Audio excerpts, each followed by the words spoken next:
Você consegue imaginar um diagnóstico preciso sem o auxílio de exames sofisticados e modernos como a ressonância ultrassonografia? Pois é, a tecnologia está cada vez mais presente em nosso dia a dia. E quem vai falar sobre isso comigo é a doutora Andrea Shiratori, que é médica e especialista em radiologia e diagnóstico por imagem. Tudo bem, doutora Andrea? Tudo bem. Como é que foi escolher essa especialidade da medicina? Já tinha isso na cabeça durante a faculdade ou foi depois? Foi depois. Quando a gente entra na faculdade, acho que ninguém vem já com essa noção das especialidades tão bem, né? E eu sempre gostei muito de clínica e eu acho que a parte de imagem, de diagnóstico, ela pega bastante especialidades, ela engloba bastante e uma área que me atraiu bastante. Você se formou no norte do Paraná? Em Londrina. Londrina. Na UEL. Certo, olha aí, UEL. Bom, vamos falar um pouquinho da ultrassonografia, que é um dos exames de diagnóstico por imagens hoje, que acho que teve mais avanços também na área da tecnologia, né? Em que consiste a ultrassonografia de abdômen, né, e de parede abdominal, que é o que você faz? Aqui, a ultrassonografia, ou ecografia, como a gente chama aqui na região. Que é a mesma coisa, Isso é né? a mesma coisa. É uma imagem formada por ecos, por som, né? Então, assim, é uma tecnologia, assim, ela ficou... A tecnologia em si, ela vai melhorando, como as imagens hoje vão melhorando. Os exames também agora a gente faz com Doppler, as reconstruções 3D, 4D que a gente pode fazer, então essa área evoluiu bastante. E a grande vantagem desse exame é que é um exame não invasivo, então assim, a gente não tem punção, não tem nada que invada o organismo em si, que a gente chama, né? É um exame teoricamente fácil de ser realizado, assim, então o paciente não precisa de muitos preparos, alguns só que precisam de alguns preparos específicos, mas aí depende de cada caso. É um exame relativamente barato, que a gente fala que perto dos exames de ressonância, você consegue colocar esses aparelhos, mesmo os de tecnologia melhores, assim, eles são mais acessíveis, não precisa de uma sala com barita, com isolamento, porque ele não tem radiação, né? Então ele precisa, assim, de uma sala com ar-condicionado, com um sistema elétrico no break, né? Uma tecnologia mínima, que eu digo. E ele vê muito mais coisas do que o ultrassom, do que o raio-x, né? Que era o primeiro exame a ser feito, assim, que foi mais difundido. Então, eu digo assim que o ultrassom tem muitas vantagens de hoje ver, assim, os órgãos internos, sem a gente precisar palpar assim, antigamente a gente tinha muito a medicina só baseada em evidências em si, a gente tem que trabalhar com isso. Mas o exame físico, hoje, você palpar um abdômen, para você pegar um tumor renal, um tumor de fígado, até um tumor de intestino, hoje esse paciente tem que ser muito magro, né? Ou uma lesão tem que ser muito grande para você conseguir, com a mão, sentir isso. Não consegue. Né? Então, eu acho que o ultrassom ele veio a ser um exame fácil. No entanto, ele é fácil de executar, mas ele é operador dependente. Então, hoje ele também tem essa desvantagem. O que quer dizer operador dependente? Ele depende de quem está realizando. Então, assim, né? Então, a gente... Tem um conhecimento precisa ter preciso. conhecimento, precisa ter treinamento, né? Para entender aquelas imagens. Então, até o paciente fala, nossa, o que eu vejo na tela dessa TV é a mesma coisa que você vê, você entende alguma coisa, né? Sim, a gente entende, né? A gente vê aquilo o dia inteiro. E até os médicos não treinados não conseguem também entender as imagens, tem que acreditar naquilo que a gente está dizendo. As indicações para ultrassonografia nesse aspecto, quais seriam? E eu quero aproveitar e te perguntar, o diagnóstico de um tumor no pâncreas, por exemplo, a gente sabe que é extremamente difícil, né? Através da ultrassonografia é possível visualizar alguma coisa ou não, doutora? É possível. O pâncreas é um órgão de difícil visualização, até para o ultrassom. Tá? Porque ele é retroperitoneal, então depende da localização dele. Retroperitoneal quer dizer o quê? Ele está atrás do estômago, grudado na coluna. Então, um paciente mais obeso, que ele tem um diâmetro abdominal maior, é difícil conseguir ver a coluna desse paciente. Então, quanto mais magro, mais fácil ver o pâncreas. E a gente já fez diagnóstico aqui de muitas lesões de pâncreas. É claro que existem limitações de cada exame, por isso que não dá para o paciente ele escolher o exame que quer fazer. Na verdade, ele precisa passar por uma consulta, o médico precisa saber quais os sintomas, e até ele poder informar, até durante os exames eu sempre converso com o paciente, onde dói, o que ele sente, para a gente ir procurando aquilo que leve mais ao nosso diagnóstico, né? Então, assim, tem que ter um pouco de persistência do médico que realiza o exame. Os tumores de pâncreas são órgãos de difícil visualização, mas não existe um protocolo. Vamos fazer por exemplo, dizer assim, os tumores de retroperitônio são melhor visualizados por exames de tomografia ou ressonância, tá? Mas não existe como fazer esse exame de triagem para todo mundo. O de ressonância é um exame mais difícil de fazer, de custo muito alto. E não é qualquer lugar que tem acesso a esse exame. E o exame de tomografia, ele tem radiação, tem muita radiação. Então a gente não pede esse exame de rotina, vou fazer uma triagem com tomografia. Tá? Porque a radiação ela é nociva. Ela pode ser boa para o diagnóstico, mas a gente tem que ter a gente usa cautela, né? Cautela e justificativa, né? Todos os exames que vão radiação, como a mamografia, o raio-x e a tomografia, a gente usa com cautela. Doutora Andréia, com relação à ressonância de mama, que é um exame que você faz bastante também, com essa divulgação toda de prevenção, do cascavel rosa, muitas pessoas entraram nesse movimento. Houve um aumento significativo das mulheres em fazer o exame, se prevenirem? Como é que você sentiu isso no dia a dia? Sim, não especificamente só da ressonância de mamas. A ressonância de mamas já é um exame que a gente diz assim, depois que você já fez a triagem inicial, que ainda é a mamografia, né? Quando tem esses movimentos, como cascavel rosa, a gente diz assim, que o nosso ano, depois de setembro, é uma loucura, assim, né? Porque aí vem outubro, né? Que é o outubro rosa, então a gente vê assim, começa setembro, outubro, novembro e dezembro é uma loucura. Assim, as clínicas todas cheias para se fazer a prevenção, as pacientes se lembram mais, não só o cascavel rosa, como as campanhas, as novelas. Então, quando tem casos de câncer, nas novelas também. A procura aumenta, né? Uma comoção e todo mundo vai, né?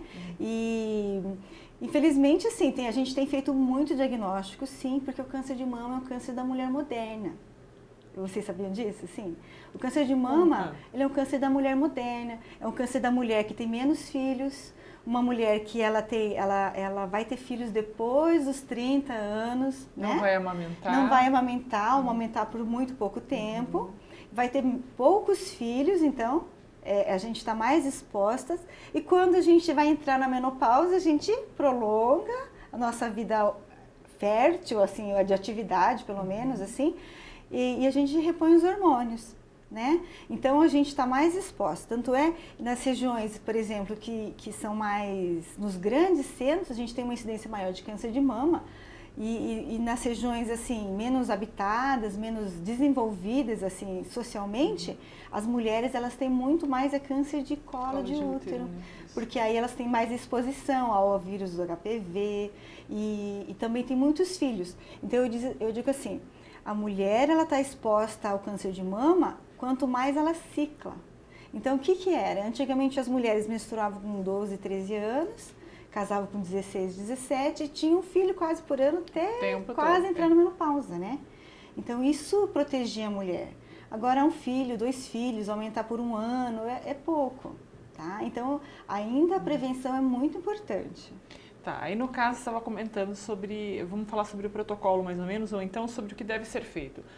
No preventivo, geralmente ela faz a mamografia, se houver suspeita é que é feita a ressonância de mama, é assim? Ela faz a mamografia, em alguns casos a gente também acaba fazendo a ultrassonografia, tá? Porque a mulher tem uma mama muito densa, quer dizer assim, muito tecido mamário, então a mamografia não consegue ver tudo, tá? E se ainda tivermos dúvidas quanto à origem da lesão, à extensão da lesão, a ressonância é indicada. Então, o que aconteceu? A ressonância de mamas, ela chegou aqui em Cascavel há 2 anos, então há pouco tempo. Porque a gente precisa de bobinas e de um aparelho de alto campo, então são aparelhos de última geração, que a gente diz assim. E precisa de pessoas treinadas a fazer esse laudo, tá?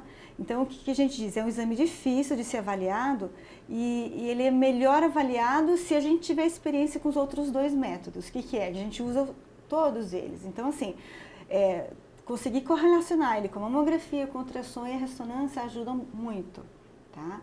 E a ressonância de mamas, ela é mais indicada em pacientes que têm próteses mamárias ou suspeita de rotura de prótese.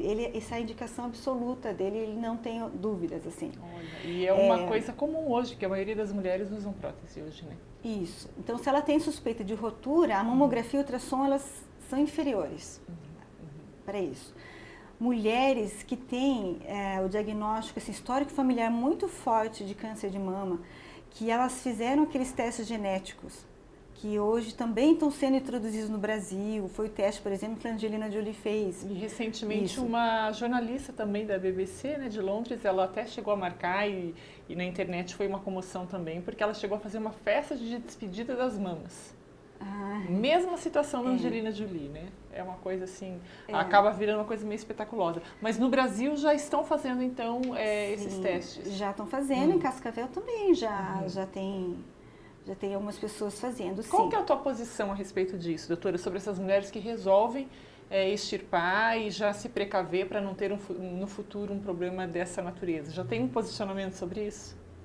Olha, eu acho que é assim, com histórico familiar forte, o que é? É mulheres que têm parentes em primeiro grau, tanto paterno quanto materno, então seriam pai, né? Então o câncer de mama no homem também existe. Então se o pai teve câncer de mama, a mulher também tem grande chance. Então assim, pai e mãe com câncer de mama, irmãs, abaixo dos 50 anos, quer dizer, antes da menopausa, geralmente tem um risco grande de ter câncer de mama. Câncer de mama ou ovário, que estão relacionados à mutação dos mesmos genes. Se eu tivesse essa situação, eu faria assim. E no caso de eu não querer ter mais filhos, né, se tivesse positivo, eu faria, sim. Por quê? Porque hoje os índices, a gente sabe que os trabalhos dizem que até 80% podem desenvolver o câncer de mama e ovário. É muito alto, sim. É muito alto. Então, assim, se ela já teve os filhos que ela quis ter, né? Ou se não teve. Então, a gente diz assim também. O que a gente aconselha? A também não prolongar tanto a prole, né? Eu vou ter filho depois dos 40, se ela tem histórico familiar tão forte de câncer de mama. Né? Então, a gente tem como fazer algumas orientações, né? Eu acho que é válido. É importante, né, ter assim o posicionamento de uma profissional como a doutora Andréa, porque além de tudo é mulher, né?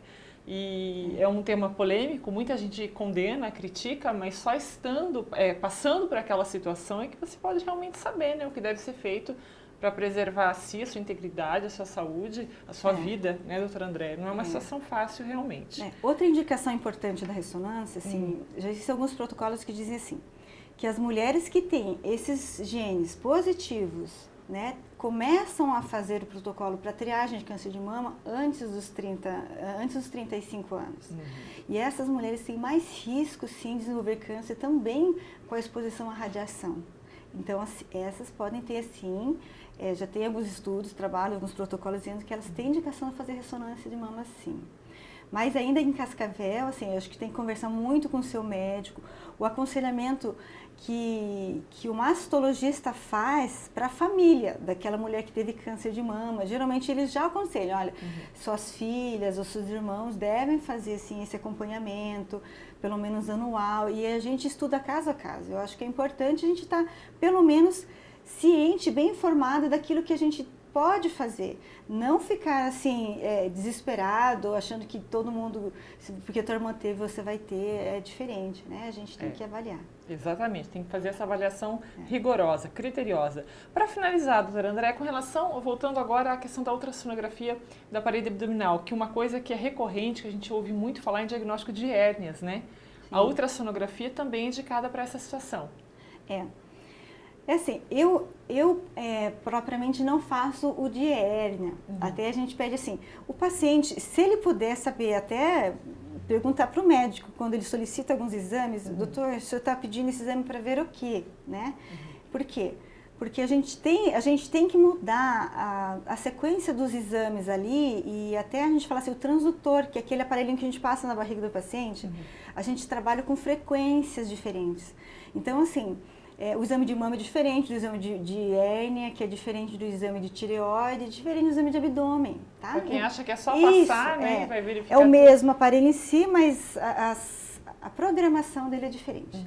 Então, assim, algumas hérnias que a gente fica, alguns pacientes são mais difíceis, por exemplo, assim, um paciente um pouco mais obeso, é mais difícil a gente conseguir no exame físico determinar se ele tem hérnias ou não. O tamanho real da hérnia, às vezes, é difícil de ser palpado. Algumas dores, assim, que são mais localizadas, a gente suspeita de hérnia, a gente também tem que fazer essa investigação.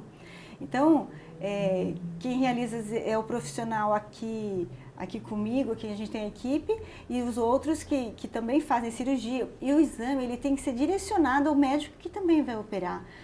Eu preciso saber o que é que o médico quer ver, para eu dizer para ele certinho, existe uma hérnia, qual a localização, que tipo de hérnia, né, para ele programar a cirurgia em si. Por isso que é bem importante, às vezes, que o médico informe e o paciente saiba também, ele tem que saber. O paciente pergunte, né, tem Sim. que ter essa conversa com o médico para as coisas fluírem aí da melhor forma possível. Doutora Andréia, obrigada, viu, pela entrevista, foi muito elucidadora.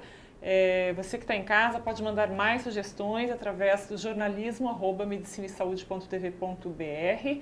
A gente procura o profissional indicado e traz a pauta aqui para a gente conversar. Mais uma vez, tudo de bom? Ótimo 2015. Obrigada. Conversei com a doutora Andréia Shiratori, que é médica especialista em radiologia e diagnóstico por imagem.